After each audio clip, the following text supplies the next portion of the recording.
በስመ አብ ወወልድ ወመንፈስ ቅዱስ አሐዱ አምላክ አሜን። ጥቅምት 13 ቀን የሚከበሩ ዓመታዊ ቅዱሳን በዓላት። ቅዱስ ዮሐንስ አፈወርቅ ለቤተ ክርስቲያን የብርሃን ምሰሶ ስለሆነላት ስለ ታላቁ ሐዋርያ ሊቅ ቅዱስ ዮሐንስ አፈወርቅ ምን እላለሁ? ምንስ እናገራለሁ? እንደኔ ያለ ኃጥእ ለባሴ ሥጋ ገባሬ ንስሐ ስለ እሱ ሊናገር አይችልምና አባቶቻችን እንደነገሩን ስለ ቅዱስ ዮሐንስ አፈወርቅ ለመናገር አፈወርቅ መሆን ያስፈልጋል። እስኪ በቅዱሱ አባት ምልጃ ጥቂት ልሞክር። ቅዱስ ዮሐንስ አፈወርቅ ማን ነው? ነገዱ ከሶርያ የተወለደው በ347 ዓመተ ምህረት በእስክንድሪያ ሲሆን አባቱ አስፋኒዶስ እናቱ ደግሞ አትናሲያ ይባላሉ።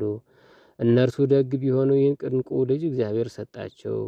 ዮሐንስ ለቤተ ክርስቲያን እንደሚገባ በትምህርትና በጥበብ አደገ። ገና በሕፃንነቱ ወደ ግሪክ ሄዶ የዘመኑን ሳይንስ፣ ፍልስፍና ከአፉ እስከ ገደፉ ተምሮ ተመልሷል። ቅዱስ ዮሐንስ አፈወርቅ ወርቅን ለየት ከሚያደርጉ ነገሮች አንዱ ይሄ ነው። በዘመናቸው ሆነ በመንፈሳዊ ትምህርት ይቀረ በዘመናዊም ሆነ በመንፈሳዊ ይቀረ የማይሄዱት ሊቅ የሆነው ገና በ15 ዓመቱ ነበር። በሁለት ወገን የተሳለ ሰይፍ በመሆን እንኳን በሕይወት ሥጋ እያሉ ዛሬም ለመናፍቃን ትልቅ የራስ ምታት ነው። ቅዱሱ ገና በ16 ዓመቱ ሀብት፣ ንብረት፣ ውበት፣ ክብርና እውቀት የሞላለት ቢሆንም ያለውን ሁሉ ለነዳያን ሰጥቶ መጻሕፍትን ብቻ ሰብስቦ ከባልንጀራው ቅዱስ ባስልዮስ ጋር በረሃ ገባ። ሰውነቱን በጾምና በጸሎት እየቀጣ በበረሃ ሲኖር ወንጌላዊ ቅዱስ ዮሐንስና ሊቀ ሐዋርያት ቅዱስ ጴጥሮስን ወደ እርሱ መጡ። ሊቀ ሐዋርያት የመንግሥተ ሰማያትን መክፈቻ ሥልጣን፣ ቅዱስ ዮሐንስ ደግሞ ወንጌሉን ሰጥተውት ተሰወሩ። በዚችም ዕለት በኋላ ቅዱስ ዮሐንስ አፈወርቅ ባሕረ ምስጢራት ሆነ። ብሉይ ከሐዲስ ከኦሪት ዘፍጥረት እስከ ራዕየ ዮሐንስ ድረስ በአንድምታ ትርጓሜውን ተነተናቸው። በተለይ ሐዲስ ኪዳንን እየመላለሰ አመሰጠረው። ቅዱሱ ሕሊናው ሳይታክት ንጹሕ እጆቹ ሳይዝሉ የጻፋቸው ድርሳናት፣ መልእክታት፣ ትርጓሜያት ቢቆጠሩ 10,000 ሞሉ። በእውነት ለዚህ አንክሮት ይገባል። የሚገርመው ይህ ሁሉ ሲሆን ዕድሜው ገና ለጋ ማይረጉም ዲያቆን ነበረ። ከዚህ በኋላ በእግዚአብሔር ትእዛዝ ቅስና ተሾሞ በስብከተ ወንጌል ብዙ ቦታዎችን አዳረሰ። በቅስናው ወደውታልና የቁስጥንጥንያ ፓትርያርክ አድርገው ሾሙት። አፈወርቅ ሲናገርም ሆነ ሲያስተምር እንኳን የሚያወራ ኮሽ የሚል የለም። ከጣዕመ ስብከቱ የተነሳ ሕዝቡ በተደሞ ይሰሙት ነበር። ሲያስተምር ምድራዊ ሰው ይቅርና ልዑላን መላእክት ተሰብስበው ያደንቁት ነበር። አንዴም እመቤታችን በሕዝብ መፋቅ መካከል አፈወርቅ ብላ ጠርተዋለች። ለዛም ነው አፈወርቅ የሚባለው። ቅዱሱ በስልጣነ ቃሉ መልአከ ሞትን ገስጾ 10 ዓመት አቁሞታል ገዝቶ። ቅዱስ ዮሐንስ አፈወርቅ ለሰው ፊት አያዳላም።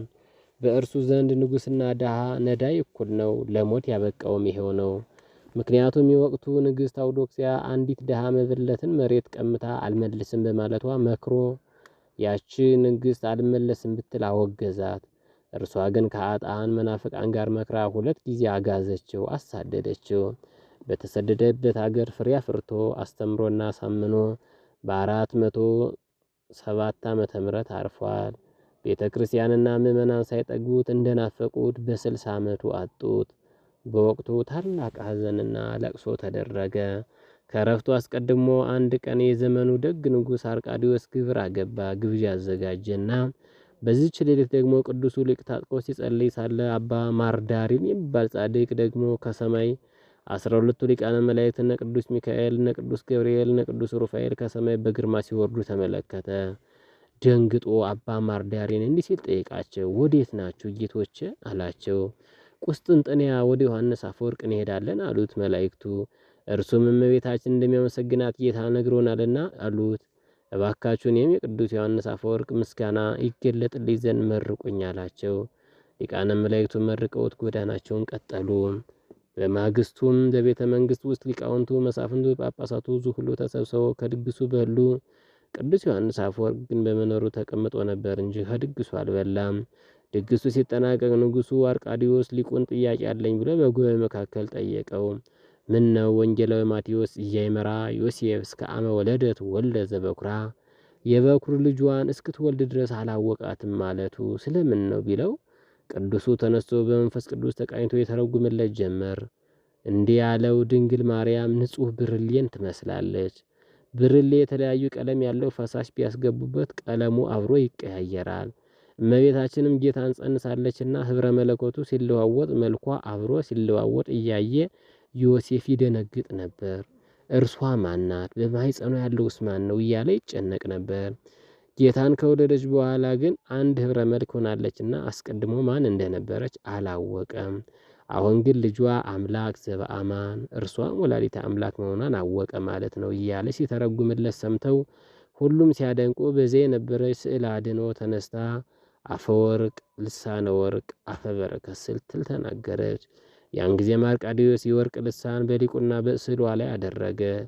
አፈወርቅ ግን በአጭር ታርቆ እሰግድ ለኪ እሰግድ ለኪ እሰግድ ለኪ ወእወድሰኪ ብሎ ዛሬ በታምረ ማርያም የምናቀርበውን ምስጋና ሰተት አድርጎ አደረሰላት። ይህንንም ምስጋናም ሊቃነ መላእክቱ ሰምተው እያደነቁ ወደ ሰማይ ተመልሰዋል። ቅዱስ ዮሐንስ አፈወርቅ ቤተ ክርስቲያን ስትጠራው እንዲህ እያለች ትጠራዋለች። ቅዱስ ዮሐንስ አፈወርቅ አፈ በረከት፣ አፈ መዓር፣ አፈ ስወከር፣ አፈ አፈው ልሳነ ወርቅ፣ የዓለም ሁሉ መምህር፣ ርዕሰ ሊቃውንት፣ አምደ ብርሃን፣ የብርሃን ምሰሶ፣ ሐዲስ ዳንኤል፣ ሊቀ ጳጳስ ዘበርት፣ እውነተኛው መምህር ወመገስጽ ዘኢያደሉ ለገጽ፣ ፊት አይቶ የማያዳላ ድሃውንም ሀብታሙንም ንጉሱንም መኳንንቱንም እኩል የሚገስጽ ጥዑመ ቃል እያለች ትጠራዋለች። ከቅዱስ ዮሐንስ ዮሐንስ አፈወርቅ ረድኤት በረከት ይክፈለን። በዚህ ዕለት አባ ዘካርያስ ገዳማዊ ይታሰባል። ይህ ታላቅ ጻድቅ በዓለ ጥቁም ዜና ነው። ወላጆቹ አሉና እሱንና አንዲት ሴት ልጅን ከወለዱ በኋላ አባቱ መንኖ ገዳም ገባ። ከዘመናት በኋላ ረሃብ በሀገሩ ሲገባ እናቱ ወስዳ ለአባቱ ሰጠችው። ይህን ጊዜ ዕድሜው 7 ዓመት ነበር። በገዳም ከአባቱ ጋር ሲኖር ከመልኩ ማማር የተነሳ አባቶች መነኮሳት ይህ ልጅ ይህን መልክ ይዞ እንዴት መናኝ መሆን ይችላል ሲሉ ሰማ። በሌሊትም ተነስቶ በሕፃን አንደበቱ ጌታዬ ሆይ መልኬ ካንተ ፍቅር ከሚለየኝ መልኬን አጠፋዋለሁ አለ። ከገዳሙም ጠፋ።